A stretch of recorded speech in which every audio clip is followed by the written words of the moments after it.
இன்றைக்கி நம்ம பார்க்க போகிற ஸ்ட்ராட்டஜி ரொம்பவே ஒரு முக்கியமான ஸ்ட்ராட்டஜி. ஒரு பிகினர் கூட ஈஸியாக அந்த ஸ்ட்ராட்டஜி யூஸ் பண்ணி ட்ரேடு பண்ண முடியும். இந்த ஸ்ட்ராட்டஜி இன்ட்ராடே ட்ரேடிங் ஸ்ட்ராட்டஜி தான். இன்றைக்கே என்ட்ரி கொடுத்து இன்றைக்கே ட்ரேடை க்ளோஸ் பண்ணணும். நான் எப்படி அதுக்கு ஸ்டாக்கை பிக் பண்ணி ட்ரேடு பண்ணுறேன், எந்த மாதிரி கேண்டில் ஃபார்ம் ஆனால் என்ட்ரி கொடுப்பேன், இந்த மாதிரி எல்லாத்தையும் பற்றியுமே சொல்லித்தர போகிறேன். முக்கியமாக அந்த ஸ்ட்ராட்டஜி ஒரு புக்கில் படித்தோ யாராவது சொல்லி கொடுத்துலாம் நான் கற்றுக்கல. ஆப்ஷன் செல்லிங்லேருந்து இந்த ஸ்ட்ராட்டஜி உருவாச்சு. ஆப்ஷன் செல்லிங் எப்போ கற்றுக்கிட்டனோ அப்போவே யோசிச்சு பார்த்தேன். ஸோ ஆப்ஷன் செல்லிங்கில் இப்படி ப்ராஃபிட் பண்ண முடியுது அப்படின்னா அப்போ ஸ்டாக்லேயும் எல்லாத்துலேயுமே ஆப்ஷன் பையிங்லேயுமே பண்ண முடியுமே இந்த ப்ராஃபிட். இந்த மாதிரி யோசிச்சு கண்டுபிடிச்ச ஒன்று தான். இதை நீங்கள் ஆப்ஷன் ட்ரேடிங்கும் யூஸ் பண்ண முடியும், ஸ்டாக்குக்கும் யூஸ் பண்ண முடியும். ஸ்டாக்கில் எப்படி ட்ரேடு பண்ணுறது அப்படிங்கிறத பற்றி சொல்கிறேன். ஸ்விங் ட்ரேடிங்க்கு யூஸ் பண்ண முடியாது. நீங்கள் இன்றைக்கி வாங்கி அடுத்த வாரம் விற்க முடியாது. இன்றைக்கே வாங்கி இன்றைக்கே விற்கிறீங்க அப்படின்னா இது ஒர்க் ஆகும். அதே மாதிரி நான் பேசுகிறது பிடிச்சி புரிஞ்சு ஒரு 20,000 பேர்கிட்ட நம்ம சேனலை ஃபாலோ பண்ணியிருக்கீங்க. எல்லாருக்குமே நன்றி. நான் இந்த மாதிரி நிறையா வீடியோஸ் நான் போடுறேன், நிறைய விஷயங்களை சொல்லி கொடுக்குறேன். நான் 5 வருஷமாக 6 வருஷமாக கற்றுக்கிட்ட எல்லா விஷயங்களையுமே இனிமேல் நான் சொல்லிக் கொடுக்க போகிறேன். நம்ம சேனலை ஃபாலோ பண்ணாதவங்க இப்போவே ஃபாலோ பண்ணிக்கோங்க. இந்த மாதிரி நிறையா வீடியோஸ் நீங்கள் அடுத்தடுத்து பார்ப்பீங்க. சரி, ஓகே. முதல்ல இந்த ஸ்ட்ராட்டஜி எப்படி உருவாச்சு அப்படிங்கிறத நான் சொல்லிடுறேங்க. ஆப்ஷன் செல்லிங் தெரியும் இல்லையா உங்களுக்கு? அதாவது நிஃப்டி, பேங்க் நிஃப்டி, சென்செக்ஸ் எல்லாத்துலேயுமே பார்க்குறீங்க அப்படின்னா ஆப்ஷன் செல்லிங் பண்ணுவாங்க. நிறைய ஸ்ட்ராட்டஜி இருக்குது. ஆப்ஷன் செல்லிங்க்கு நிறைய விதமான ஸ்ட்ராட்டஜிஸ் இருக்குது. நான் புக்கில் எல்லாமே கொடுத்துருக்கேன். ஸோ அதில் முக்கியமானது ஸ்ட்ராடல் அதிகம் பேர் பண்ணுறாங்க. அது ஈஸியாகவும் இருக்குது அப்படிங்கிறதுனால அது அதிகம் பேர் பண்ணுறாங்க. சிஇ அண்டு பிஇ ஒரே நேரத்தில் ஒரே டைமில் ஒவ்வொரு நாளும் செல் பண்ணுவாங்க. பை பண்ண மாட்டாங்க, செல் பண்ணுவாங்க. இது ஆப்ஷன் செல்லிங். அப்படி பண்ணதுக்கப்புறம் மார்க்கெட்டிங் இருந்து மேலே போச்சு அப்படின்னா ஒரு ட்ரேடில் ஸ்டாப்லாஸ் ஹிட் ஆயிரும். இன்னொரு ட்ரேடை ஹோல்டிங் பண்ணுவாங்க. இப்போ சிஇ அண்டு பிஏ செல் பண்ணிட்டாங்க. இப்போ மார்க்கெட் மேலே போகுது அப்படின்னா சிஇ ஸ்டாப்லாஸ் ஹிட் ஆயிரும். பிஇ ப்ராஃபிட் கொடுக்க ஆரம்பிக்கும். இன்கேஸ் மார்க்கெட் ஸ்டாப்லாஸ் ஹிட் ஆனதுக்கப்புறம் சைடுவேஸில் இருந்தாலும் ப்ராஃபிட் தான் வரும், இதுக்குள்ளேயே இருந்தாலும் ப்ராஃபிட் தான் வரும். கீழே போனால் மட்டும்தான் லாஸ் வரும். ஸோ இந்த மாதிரி பிரேக் ஈவன் பாயிண்ட்டை வச்சு 2 என்ட்ரி கொடுத்து ஒரே டைமில் ட்ரேடு பண்ணுறதுனால ப்ராஃபிட் பண்ண முடிஞ்சு. இப்போவும் நிறைய பேர் இந்த ஸ்ட்ராட்டஜி யூஸ் பண்ணி ப்ராஃபிட் பண்ணுறாங்க. டைமை பொறுத்து இப்போ 9:20 ஸ்ட்ராடல், 10 o'clock ஸ்ட்ராடல், இந்த மாதிரி டைமை பொறுத்தும் ப்ராஃபிட் மாறும், வின்னிங் ரேட் மாறும். அந்த மாதிரிலாம் நிறைய ஸ்ட்ராட்டஜிஸ் இருக்குது. இது பண்ணுறதுக்கு கேபிட்டல் அதிகம் தேவைப்படும். பிகினர்கிட்ட கேபிட்டல் அதிகமாக இருக்காது. 10K யூஸ் பண்ணி 1 lakh பண்ணணும் இந்த மாதிரி நினைப்பாங்க. ஆனால் இது பண்ணுறதுக்கே ஒரு என்ட்ரி கொடுக்கறதுக்கே 2 lakh 3 lakh தேவைப்படும். அப்போ இதில் பண்ணுவாங்களா? இது ஈஸி தான், இதில் ப்ராஃபிட் கொடுக்குதான். இதில் பண்ணுவாங்களா? பண்ண மாட்டாங்க. அதனால தான் நிறைய விதமான ஸ்ட்ராட்டஜிஸ் மக்கள்கிட்ட போகாமலே இருக்குது. ஸோ நான் என்ன லாஜிக் யூஸ் பண்ணி இந்த ஸ்ட்ராட்டஜி உருவாக்குனேன் அப்படின்னா, ஆப்ஷன் செல்லர்ஸ் இதுக்குள்ளே செல் பண்ணிடுறாங்க இல்லையா? இப்போ இந்த கேண்டில் ஃபார்ம் ஆகுது இல்லையா? ஸோ இந்த மாதிரி கேண்டில் ஃபார்ம் ஆனதுக்கப்புறம் இது ஒரு பிரேக் ஈவன் பாயிண்ட்டு, இது ஒரு பிரேக் ஈவன் பாயிண்ட்டு. இந்த மாதிரி மேலே வந்துட்டாலே ஒரு கேண்டில் வந்துட்டாலே அந்த பக்கம் போகிறதுக்கான வாய்ப்பு தான் அதிகமாக இருக்குது. ஸோ ஆப்ஷன் செல்லிங்கை பொறுத்த வரைக்கும் அவங்க ஒரு டைமை யூஸ் பண்ணி என்ட்ரி கொடுக்குறாங்க. ஒரு 10-15 அந்த பக்கம் இந்த இடத்துல என்ன மாதிரி கேண்டில் ஃபார்ம் ஆகுதோ அதுக்கேற்ற மாதிரி மார்க்கெட் மேலே போகிறதுக்கான வாய்ப்பு இருக்குது. சரி, ஓகே. நம்ம தெளிவாக சொல்கிறேன். இந்த ஸ்ட்ராட்டஜியை பொறுத்த வரைக்கும் நீங்கள் ஃபஸ்ட்டு பண்ண வேண்டிய ஒரு விஷயம் என்ன அப்படின்னா, இன்றைக்கான மார்க்கெட்டில் டாப் கெய்னர்ஸ் யார், டாப் லூசர்ஸ் யார், இதை நீங்கள் கண்டுபிடிக்கணும். இது ஏன் நான் கண்டுபிடிக்கணும் அப்படின்னா, இன்றைக்கான மார்க்கெட் ஓப்பன் ஆனதுமே ஒரு 1 ஹவருக்குள்ளே நிறையா ஸ்டாக்கு மேலே நிற்கும். ஏன் நிற்கும் அப்படின்னா, ஃபஸ்ட்டு அந்த 1 ஹவரில் அதிகமாக எந்த ஸ்டாக்கு மேலே வந்திருக்கோ அவங்க தான் டாப் கெய்னர்ஸ். நிறைய விதமான ஸ்டாக்கு மேலே நிற்கும். அப்படி மேலே வந்துட்டாங்க அப்படின்னாலே தெரிஞ்சு போச்சு, இந்த ஸ்டாக்கு நல்லபடியாக இன்றைக்கி மேலே போகிறதுக்கான வாய்ப்பு இருக்குது. அந்த ஸ்டாக்கில் அதிகமாக ஃபோக்கஸ் பண்ணலாம் இந்த மாதிரி. ஸோ நான் என்ன பண்ணுவேன் அப்படின்னா, அந்த ஸ்டாக்கில் எந்த மாதிரி கேண்டில் ஃபார்ம் ஆயிருக்கோ அந்த கேண்டிலுக்கு ஏற்ற மாதிரி என்ட்ரி கொடுப்பேன், என்ட்ரி கொடுக்காமலும் இருப்பேன். நம்ம ஆப்ஷன் ட்ரேடிங் அப்படின்னா மேலே என்ட்ரி கொடுக்கலாம், கீழே என்ட்ரி கொடுக்கலாம்.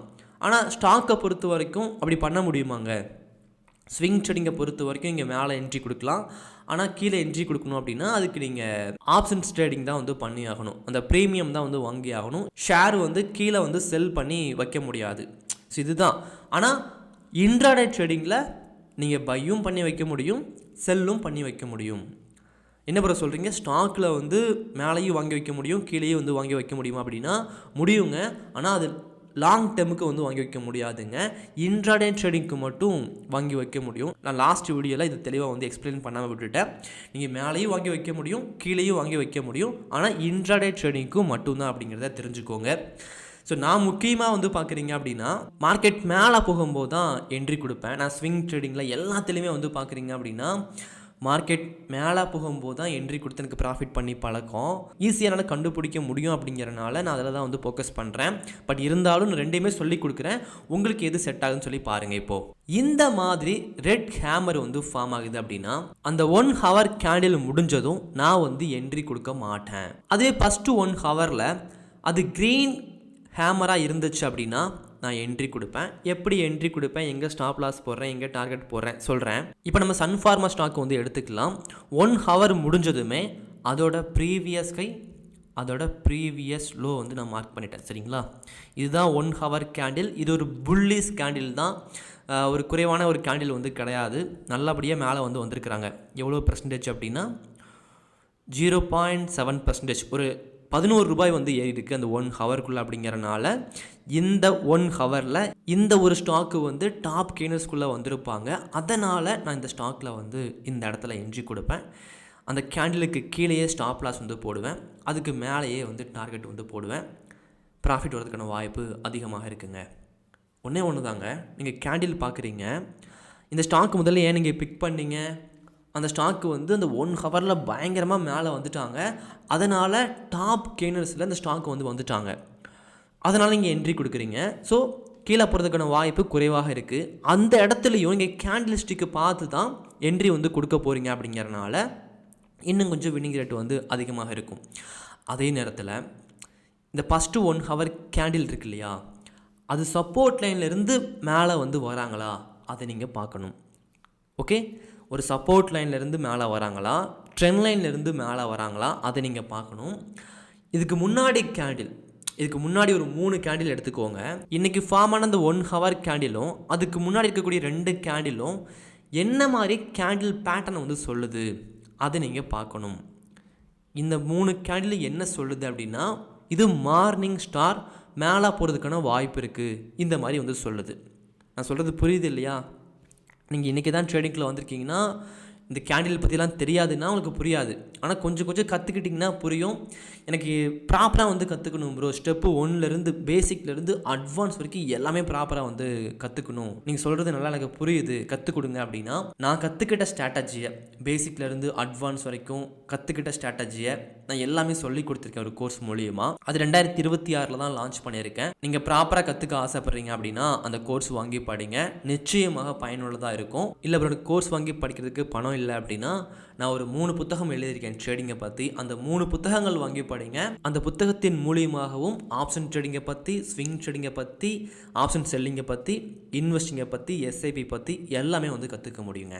சரிங்களா? ஸோ அதே மாதிரி இன்னொரு நாள் பார்க்குறீங்க, ஃபுல்லாக க்ரீன் கேண்டில் ஃபார்ம் ஆகிருக்குது, இங்கே வரைகிறீங்க, இங்கே ஒரு ப்ரீவியஸ் லோ வரைகிறீங்க, அதை பிரேக் அவுட் பண்ணதும் என்ட்ரி வந்து கொடுக்கணும்னு சொல்ல மறந்துட்டேன். பார்த்தீங்களா?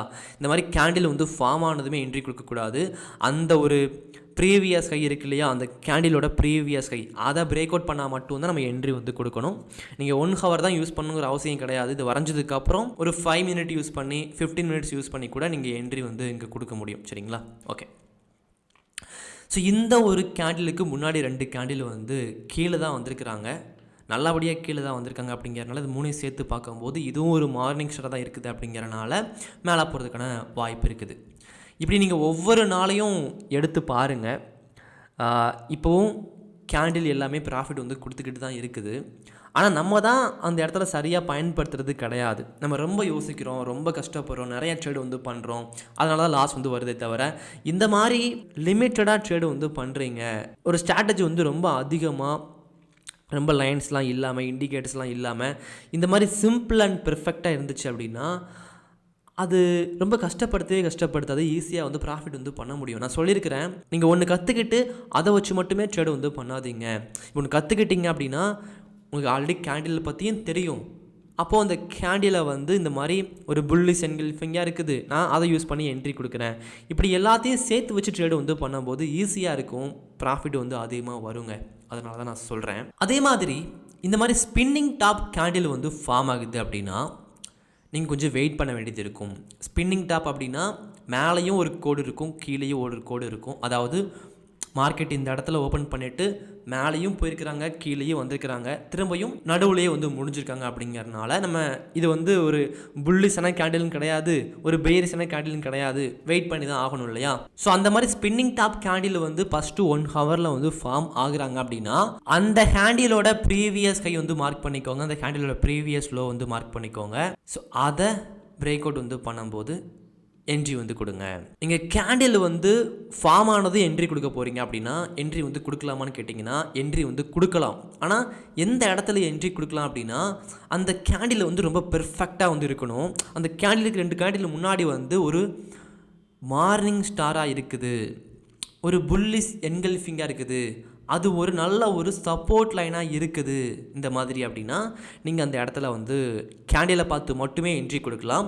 ஒரு ஸ்பின்னிங் டாப்பாக இருக்குது, ஒரு டோஜியாக இருக்குது, ஸோ ஒரு சந்தேகமாக இருக்குது, மேலே ஏற்கலன்னு தெரியல, அதுக்கு முன்னாடி கேண்டிலும் சரியாக தெரியல அப்படின்னா நீங்கள் பண்ண வேண்டியது அந்த கேண்டிலுக்கு மேலே ஒரு ப்ரீவியஸ் கை, அந்த கேண்டிலுக்கு கீழே ஒரு ப்ரீவியஸ் லோ வரைஞ்சிட்டு ட்ரேடு வந்து பண்ணுறதுங்க. ஸோ இந்த மாதிரி தான் கேண்டிலை யூஸ் பண்ணி நான் வந்து ட்ரேடு வந்து பண்ணுவேன். சரி ப்ரோ, இது பை பண்ணுறதுக்கு ஓகே, இப்போ ஸ்டாக்கு வந்து கீழே போகுது, இப்போ வந்து ஒரு ஷூட்டிங் ஸ்டார் வந்து ஃபார்ம் ஆயிருக்கு கரெக்டுங்களா? அப்போ நான் ஸ்டாக்கில் வந்து கீழே வந்து என்ட்ரி கொடுக்கலாமா அப்படின்னா நீங்கள் என்ட்ரி வந்து கொடுக்க முடியும். ஸ்டாக்கில் நீங்கள் செல் வந்து பண்ண முடியும். செல் பண்ணிவிட்டு அன்றைக்கே நீங்கள் ட்ரேடை வந்து எக்ஸிட் ஆகாமல் விட்டுட்டீங்க அப்படின்னா ஆட்டோமேட்டிக்காக ட்ரேடு வந்து ஸ்கொயர் ஆஃப் ஆகி எக்ஸிட் வந்து ஆகிடும். நீங்கள் எவ்வளோ லாஸில் இருந்தாலும் சரி, ப்ராஃபிட்டில் இருந்தாலும் சரி, அடுத்த நாளுக்கு கொண்டு போகாது. அதையும் மனசில் வந்து வச்சுக்கோங்க. நம்ம பை பண்ணுறோம், ஒரு ஸ்டாக்கில் வந்து பை பண்ணுறோம் அப்படின்னா நீங்கள் அடுத்த நாளுக்கு வந்து கொண்டு போக முடியும், ஹோல்டிங் வந்து பண்ணிக்க முடியும். அதுவே நீங்கள் செல் பண்ணுறீங்க அப்படின்னா நீங்கள் அன்னைக்கே வந்து ட்ரேடை வந்து க்ளோஸ் பண்ணி ஆகணும். அதையும் மனசில் வந்து வச்சுக்கோங்க. இந்த மாதிரி ஷூட்டிங் ஸ்டார் வந்து ஃபார்ம் ஆகுது அப்படின்னா நீங்கள் இந்த கேண்டிலை வச்சும் ட்ரேடை வந்து பண்ண முடியும். ஓகேங்களா? இந்த மாதிரி ஒரு ஷூட்டிங் ஸ்டார் வந்து ஃபார்ம் ஆகுது அப்படின்னா கீழே போகிறதுக்கான வாய்ப்பு தான் அன்றைக்கி அதிகமாக இருக்கும் ஷூட்டிங் ஸ்டாரை பொறுத்த வரைக்கும். அதனால் கீழே போகிறதுக்கான வாய்ப்பையே நீங்கள் அதிகமாக வந்து பாருங்கள். அந்த ஷூட்டிங் ஸ்டார் எந்த இடத்துல ஃபார்ம் ஆகுது அப்படிங்கிறது ரொம்ப ரொம்ப முக்கியம். அது வந்து நல்ல ஒரு அப் ட்ரெண்டுக்கு அப்புறம், ஓகேங்களா, நல்ல ஒரு அப் ட்ரெண்டுக்கு அப்புறம் இங்கேருந்து கீழே வரும்போது அந்த கேண்டில் ஃபார்ம் ஆகுறாங்களா அது நீங்கள் பார்க்கணும். நல்ல ஒரு ட்ரெண்ட் லைனில் ஷூட்டிங் ஸ்டார் ஃபார்ம் ஆகுதா அது நீங்கள் பார்க்கணும். இது 2 நீங்கள் பார்த்தாலே போதும். அந்த கேண்டில் வந்து ஃபார்ம் ஆகுது அப்படின்னா அன்னைக்கான மார்க்கெட்டில் அது கீழே போகிறதுக்கான வாய்ப்பு இருக்குது. நீங்கள் அதை யூஸ் பண்ணி மட்டுமே நீங்கள் என்ட்ரி வந்து கொடுக்க முடியும். அதே நேரத்தில் இந்த கேண்டிலை வச்சு மட்டுமே நீங்கள் ட்ரேட் வந்து பண்ண போகிறீங்களா? அப்படி நீங்கள் பண்ணுறீங்க, இதெல்லாம் யூஸ் பண்ணி பண்ணுறீங்கன்னா லாஸ் வரதுக்கான வாய்ப்பு தான் இருக்குது. அப்படி நீங்கள் என்ன பண்ணணும், கீழே என்ட்ரி கொடுக்க போகிறீங்க அப்படின்னா டாப் லூசர்ஸ்லேருந்து ஒரு 20 ஸ்டாக்கை பிக் பண்ணி எடுத்துக்கோங்க. அந்த ஸ்டாக்கில் இந்த மாதிரி கேண்டில் வந்து ஃபார்ம் ஆகுதா, ஒரு பேரிஸ் கேண்டில் ஃபார்ம் ஆகுதா, ஒரு ஷூட்டிங் ஸ்டார் ஃபார்ம் ஆகுதா அதை நீங்கள் பாருங்கள். அது ஃபார்ம் ஆனதுக்கப்புறம் பிரேக் அவுட் பண்ணும்போதோ இல்லை நல்ல கேண்டிலாக இருந்துச்சுன்னா கீழே வரும்போது என்ட்ரி கொடுங்க. மேலே என்ட்ரி கொடுக்க போகிறீங்க அப்படின்னா அந்த கேண்டில் வந்து புல்லிஷாக இருக்குதா, ஒரு ஹேமர் ஃபார்ம் ஆகிருக்குதா, ஒரு மார்னிங் ஸ்டார் கேண்டிலாக இருக்குதா, இது எல்லாத்தையும் பார்த்துட்டு டாப் கேண்டில்ஸில் வந்திருந்தாங்கன்னா மட்டும் மேலே வந்து என்ட்ரி கொடுங்க. இதில் வின்னிங் ரேட் வந்து அதிகமாக இருக்கும். உங்களுக்கு ப்ரைஸ் ஆக்ஷன் தெரியும், பேட்டர்ன்ஸ் தெரியும், எல்லாமே ஓகே. ஸ்டாக்கை பிக் பண்ணி ட்ரேடு பண்ணுற ட்ரிக்லாம் தெரியல அப்படின்னா என்ன தான் ப்ரைஸ் ஆக்ஷனை யூஸ் பண்ணாலும் சரி, கேண்டிலை யூஸ் பண்ணாலும் சரி, லாஸ் வரதுக்கான வாய்ப்பு தான் இருக்குது. ஏன்னா ப்ரைஸ் ஆக்ஷனும் பேட்டர்ன்ஸும் வந்து அரிச்சந்திரன் கிடையாது, சொன்னபடி பண்ணுவாங்க அப்படிலாம் கிடையாது. ஃபேக் பிரேக் அவுட் இங்கே நடக்கும், அந்த ஸ்ட்ராட்டஜி வந்து ஒர்க் ஆகாமலும் போகும். அப்போது நீங்கள் ஸ்டாக்கை வந்து பிக் பண்ணுறதுலையும் அதிகமாக வந்து கவனம் வந்து செலுத்தணும். நான் ஒன்று சொல்கிறேன் பாருங்கள், ஸ்டாக்கை பிக் பண்ணுறது உங்களுக்கு தெரிஞ்சு போச்சு, கரெக்டாக பிக் பண்ணுறது தெரிஞ்சு போச்சு அப்படின்னா நீங்கள் பங்குச்சந்தையில் நஷ்டமே இல்லாமல் ட்ரேடு வந்து பண்ண முடியுங்க. நான் அந்த ப்ரைஸ் ஆக்ஷன் இதெல்லாமே முன்னாடியே கற்றுக்கிட்டேன். ஆனால் அந்த ஸ்டாக்கை பிக் பண்ணி ட்ரேடு பண்ணுற ட்ரிக் இருக்கு இல்லையா, அது நான் லேட்டாக தான் புரிஞ்சுக்கிட்டேன். அது புரிஞ்சுக்கிட்டதுக்கு அப்புறம் எனக்கு லாஸே வரல ஸ்விங் ட்ரேடிங்கில். ஸ்டாக்கை பிக் பண்ணுறதுல அதிக கவனம் வந்து செலுத்துங்க. இன்றைக்கி நல்லா மேலே போகிற ஸ்டாக்கில் மேலே என்ட்ரி கொடுங்க, கீழே போகிற ஸ்டாக்கில் கீழே என்ட்ரி கொடுங்க. ட்ரெண்டை வந்து ஃப்ரெண்டாக வந்து பாருங்கள், ட்ரெண்டுக்கு அகேன்ஸ்டாக ட்ரேட் வந்து பண்ணாதீங்க. அதே மாதிரி இது எல்லாமே இருந்துட்டாலும் இன்னும் சில விஷயங்கள் நமக்கு தேவைப்படுது. நம்ம என்ட்ரி கொடுத்ததுக்கப்புறம் அது ப்ராஃபிட் வந்து வரப்போது, லாஸ் வந்து வரப்போகுது. அதுக்கு நடுவில் நம்ம எதுவுமே பண்ணாமல் இருக்கணும் இல்லையா? அதுக்கு பொறுமை வந்து ரொம்ப ரொம்ப அவசியமாக தேவை. நீங்கள் என்ட்ரி கொடுத்ததுக்கப்புறம் ஒன்று ஸ்டாப் லாஸ் வந்து வரட்டும், இல்லை டார்கெட் வந்து வரட்டும், அது வரைக்கும் பொறுமையோட கையை பிடிச்சிட்டு இந்த டே ஃபுல்லாக வந்து வெயிட் பண்ணுங்கள். சரிங்களா? ஓகே, ரொம்ப நேரம் பேசிட்டோம். நான் ரீகால் பண்ணிடுறேன். நம்ம பார்த்த ஸ்ட்ராட்டஜி இந்த மாதிரி கேண்டில் வந்து ஃபார்ம் ஆகுதுன்னா நம்ம அதுக்கேற்ற மாதிரி என்ட்ரி வந்து கொடுக்க போகிறோம். 10-15க்கு வந்து என்ட்ரி வந்து கொடுக்க போகிறோம். அந்த கேண்டிலுக்கு கீழேயே ஸ்டாப் லாஸ் வந்து போட போகிறோம். 1:2 வந்து டார்கெட் வந்து போட போகிறோம். இது வந்து பார்க்குறீங்க அப்படின்னா நான் ஆப்ஷன் ட்ரேடிங்காக உருவாக்கின ஒரு பாக்ஸ் தான். ஆனால் ஸ்டாக்குக்குமே வந்து ஒர்க் ஆகும். இது எல்லாமே வந்து ஒர்க் ஆகும். அதே மாதிரி இந்த மாதிரி ஸ்பின்னிங் டாப் டோஜிலாம் வந்து ஃபார்ம் ஆகுதுன்னா நம்ம எடுத்த உடனே என்ட்ரி கொடுக்க போகிறது கிடையாது. ஒரு ப்ரீவியஸ் கையோ ஒரு ப்ரீவியஸ் லோவோ வரைஞ்சிட்டு தான் என்ட்ரி வந்து கொடுக்க போகிறோம். அதுவே லாஸ்ட்டு கேண்டிலுக்கு முன்னாடி 2 கேண்டில் சேர்த்து பார்க்கும்போது ஒரு மார்னிங் ஸ்டாராகவோ ஈவினிங் ஸ்டாராகவோ ஒரு பியரிஷ் என்கல்ஃபிங்காகவோ இருந்துச்சு அப்படின்னா நம்ம கேண்டிலை பார்த்து மட்டுமே என்ட்ரி வந்து கொடுக்கலாம். இது மட்டுமே இல்லாமல் இந்த ஸ்டாக்கு எல்லாமே வந்து பார்க்குறீங்க அப்படின்னா டாப் கெய்னர்ஸ் அண்ட் டாப் லூசர்ஸ்லேருந்து எடுத்து தான் ட்ரேட் வந்து பண்ண போகிறோம். அப்படிங்கிறனால ட்ரெண்டை வந்து நம்ம ஃப்ரெண்டாக பார்த்து தான் ட்ரேட் வந்து பண்ணுறோம். ஸோ அதுக்கேற்ற மாதிரி ப்ராஃபிட் வந்து வரப்போகுது. எமோஷனல் ட்ரேடிங் பண்ண போகிறது கிடையாது, பொறுமையை கடைப்பிடிக்க போகிறோம். மணி மேனேஜ்மெண்ட் இருக்குது, ஸ்டாப் லாஸ் போடுறோம், டார்கெட் வந்து போடுறோம். இந்த மாதிரி நம்ம ட்ரேடு வந்து பண்ணும்போது நல்லபடியாக ப்ராஃபிட் வந்து பண்ண முடியுங்க. ப்ரோ, இதுதான் பங்குச்சந்தையில் முக்கியமான ஸ்ட்ராட்டஜின்னு கேட்டிங்க அப்படின்னா நான் சொல்லி கொடுத்த ஸ்ட்ராட்டஜி பேசிக்ஸ் தான். ஒரு பிகினருக்கான ஒரு ஸ்ட்ராட்டஜி தான். இதை விடவும் ஈஸியான அட்வான்ஸான நஷ்டம் அந்தளவுக்கு கொடுக்காத ஸ்ட்ராட்டஜிஸ் இன்னும் நிறையவே இருக்குது. அதை பற்றிலாம் நம்ம அடுத்தடுத்த கிளாஸில் வந்து பார்க்கலாம். இதுக்கு முன்னாடி நான் போட்டிருக்கேன், அதெல்லாம் வந்து பாருங்கள். ஓகேங்களா? சரிங்க, நம்ம அடுத்த வீடியோவில் பார்க்கலாம். தேங்க்யூ.